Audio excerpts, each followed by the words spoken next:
The Visitor by the Window.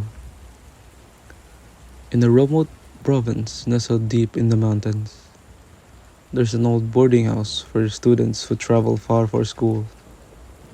It's a small, creaky place, the kind where the floorboards groan and the windows don't quite shut all the way. One night, a student named Erica stayed behind during a long weekend. Everyone else had gone home, but she didn't have the money for the trip. She had the whole house for herself, or so she thought. That Friday night, just past 1 a.m., Erica was brushing her hair in front of the mirror. Her room was dimly lit by a single lamp, and the windows were open to let in the mountain breeze. As she combed her hair, she felt something strange. A cold gust passed behind her, but the windows hadn't moved.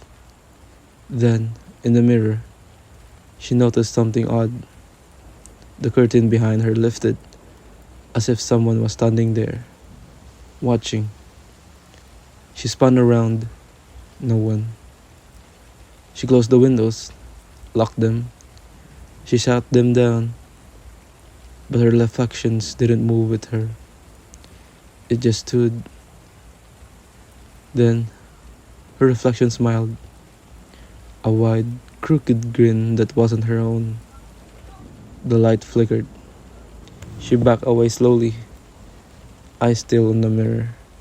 Then came a knock at the window. Soft, rhythmic. She turned to look. There was a face pressed against the glass, pale, eyes black as night, smiling. Its hand scraped the window, as if trying to find a way in. Erica screamed and hid under her bed, heart pounding. The knocking sound continued, and then suddenly stopped. Silence.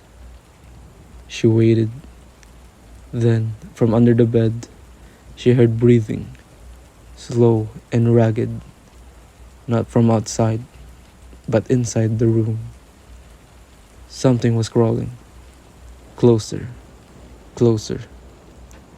The last thing she remembered was a long, cold hand reaching under the bed, and the sound of whispering right in her ear. They found Erica the next day, unconscious, curled under the bed.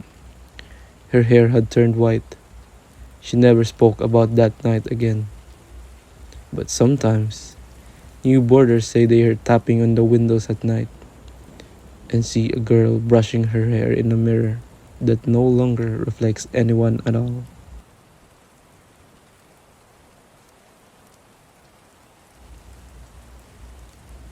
The Woman in the Tree. In a quiet fishing village by the sea, people disappear every now and then. Never too many, just enough that folks whisper but never report. They say it's the jungle reclaiming its depth, but others blame her. Marites was 12 when she first saw the woman in the tree. She and her older brother Junel were walking home after dusk, taking the shortcut near the mangrove forest. That's when they saw her. A tall woman in a white dress, standing perfectly still under a crooked tree. Her skin was grayish, stretched thin over her bones, and her long black hair, swayed even though there was no wind. Janelle whispered, "Don't look, keep walking." But Marites couldn't help it. The woman smiled. Her mouth was too wide and her teeth too many. They hurried home. That night, Marites had dreams of trees dripping with blood and a tongue slithering across the floor, looking for her. The next morning, Janelle was gone. They searched everywhere. The police said he probably ran away, but Marites remembered the smile and the stories her grandmother told. of creatures that shift shapes, stalk the weak, and hunger for human flesh. An Aswang. Years passed, the village pretended to forget.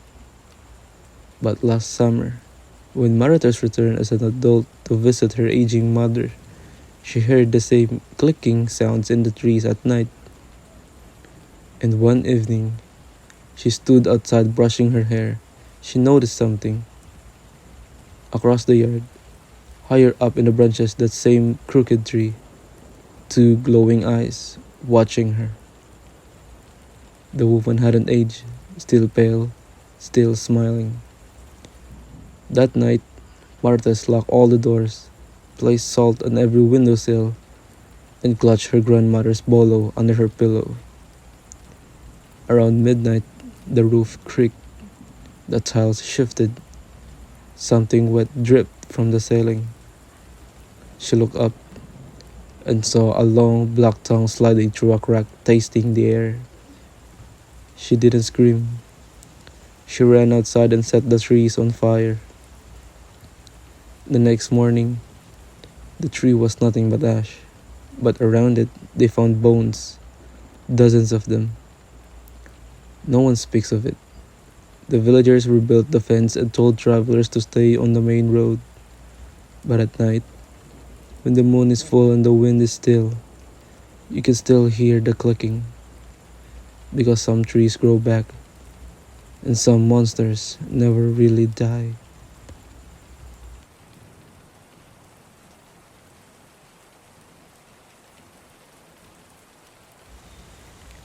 The Lady of the Hallway. I never believed in ghosts until I worked night shifts as a dormitory guard at an old university in Manila. The building was built in the 1940s. Tall windows, narrow halls, and that heavy silence only old places have. One night around 2 a.m., I was checking the halls when I saw her, a woman in a long white dress, walking away from me at the end of the corridor. No sound, just gliding. At first, I thought she was a student sneaking out. I called out, "Miss?" She didn't stop. I followed her, turned the corner, and she was gone. But the hallway suddenly turned ice cold. And then I saw the security monitor, camera 3, the same hallway I was in. She was standing behind me. I spun around, nothing there. But the camera kept showing her, unmoving, staring at my back. I turned off the monitor and walked out. I didn't finish that shift. They say she died decades ago, pushed down the stairs by a jealous lover. And now, she waits in the hallway for anyone alone enough to see her.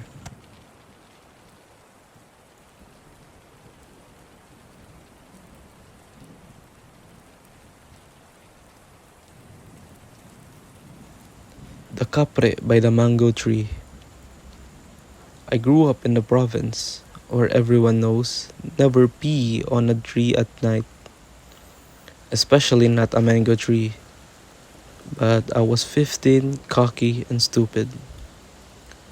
One night after a drinking session, I stumbled home and relieved myself on the giant mango tree near our backyard. Not even 5 seconds later, I heard a glow growl, not from the ground but from above. I looked up. There was a massive figure sitting in the branches, maybe 10 feet tall, dark as charcoal, eyes glowing like coals. Smoke drifted from its mouth, like it had just exhaled a cigar. I froze. Then it spoke, not in words, but in my mind. "You disrespected me." I ran. That night I had the worst fever of my life. I couldn't speak, couldn't move. My skin burned like fire. The albulario was called. He didn't ask questions, just lit a candle and placed tobacco leaves under my bed. After that, I never even looked at the mango tree again. It's still there, and sometimes late at night, you can smell tobacco smoke, even when no one is around.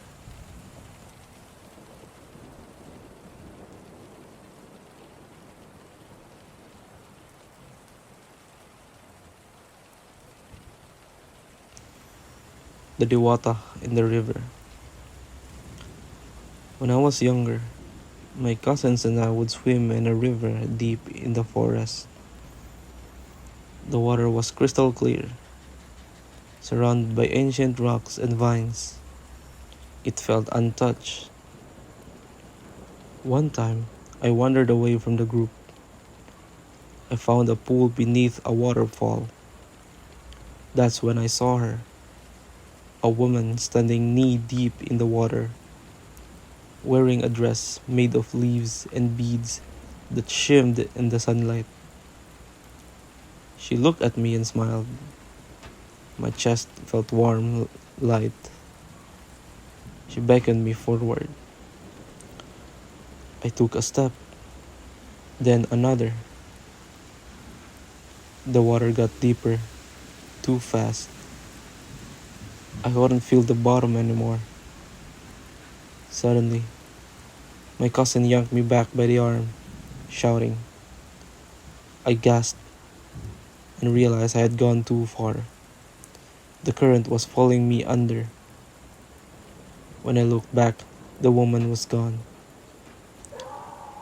The elders said I was lucky, that I must have caught the eye of a diwata, a guardian spirit. Sometimes they bless you, but sometimes they take you. And if my cousin hadn't pulled me out that day, I don't think I'd be here to tell you this story.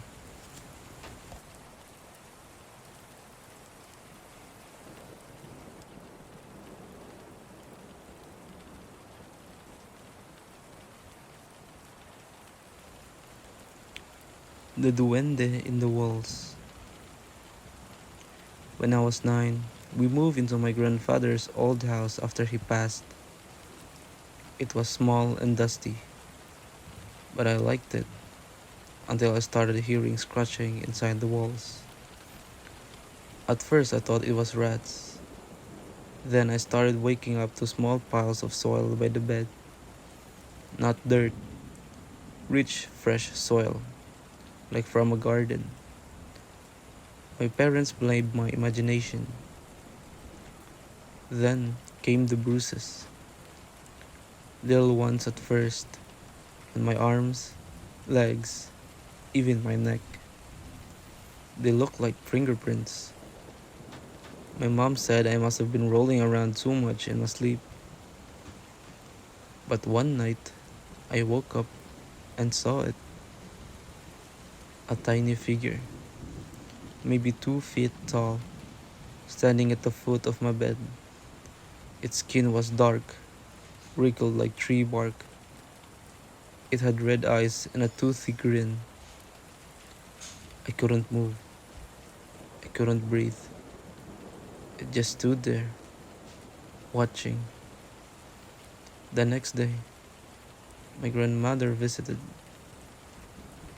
As soon as she stepped inside, she whispered something under her breath and pulled out a pouch of salt and started praying.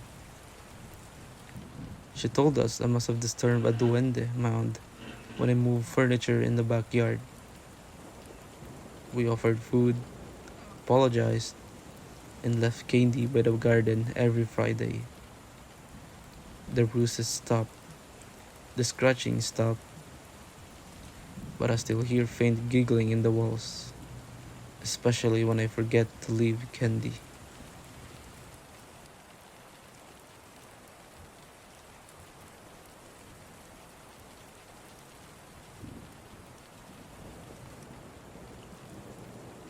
The ice in the cane field.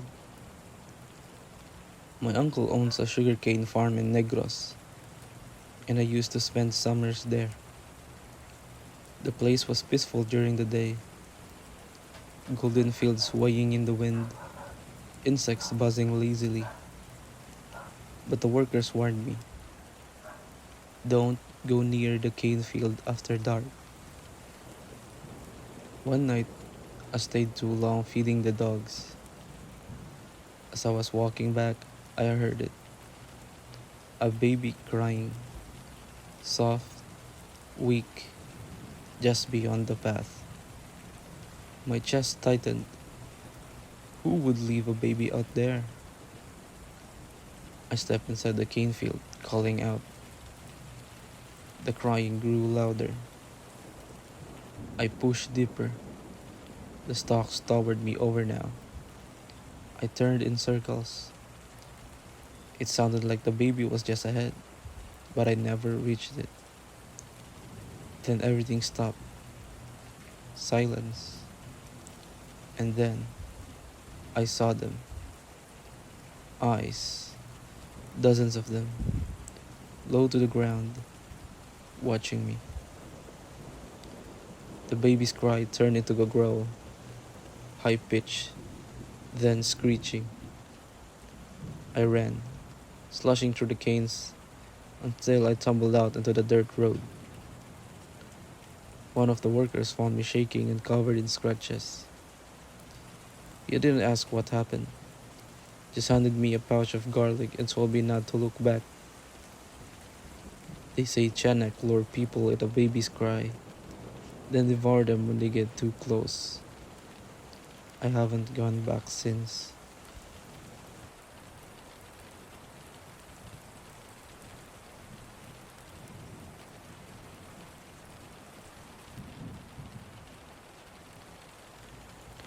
Half of her.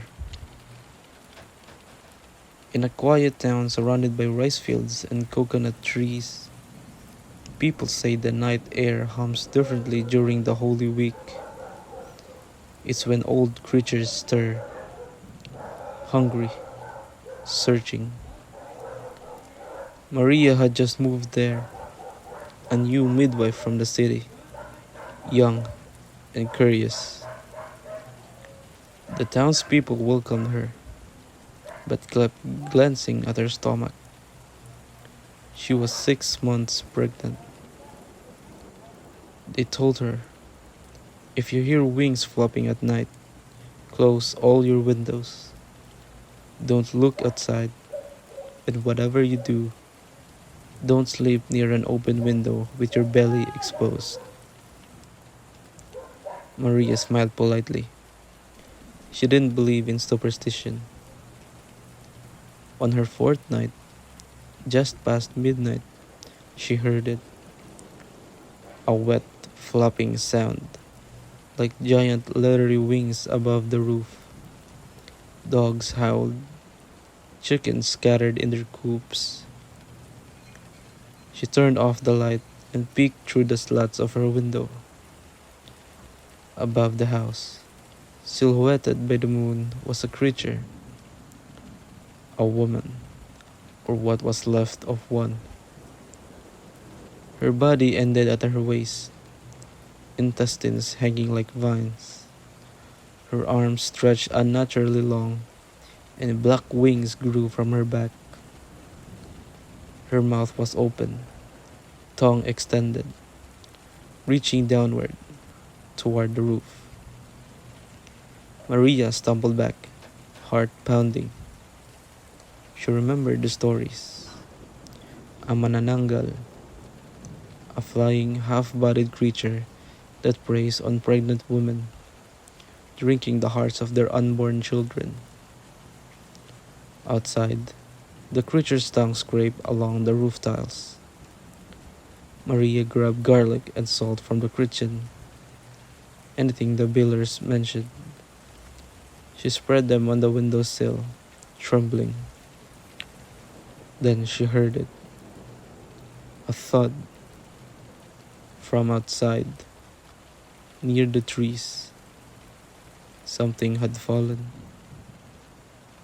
At dawn, the villagers searched the outskirts, and there, by the roots of a banana tree, They found a half body of a woman's lower torso, upright, still warm. They never found the rest, and no one ever saw Maria again. But sometimes, on moonless nights, farmers claim they hear flopping wings in the distance and find deep scratches on the roofs the next morning. The old woman say she's still looking for the other half of herself.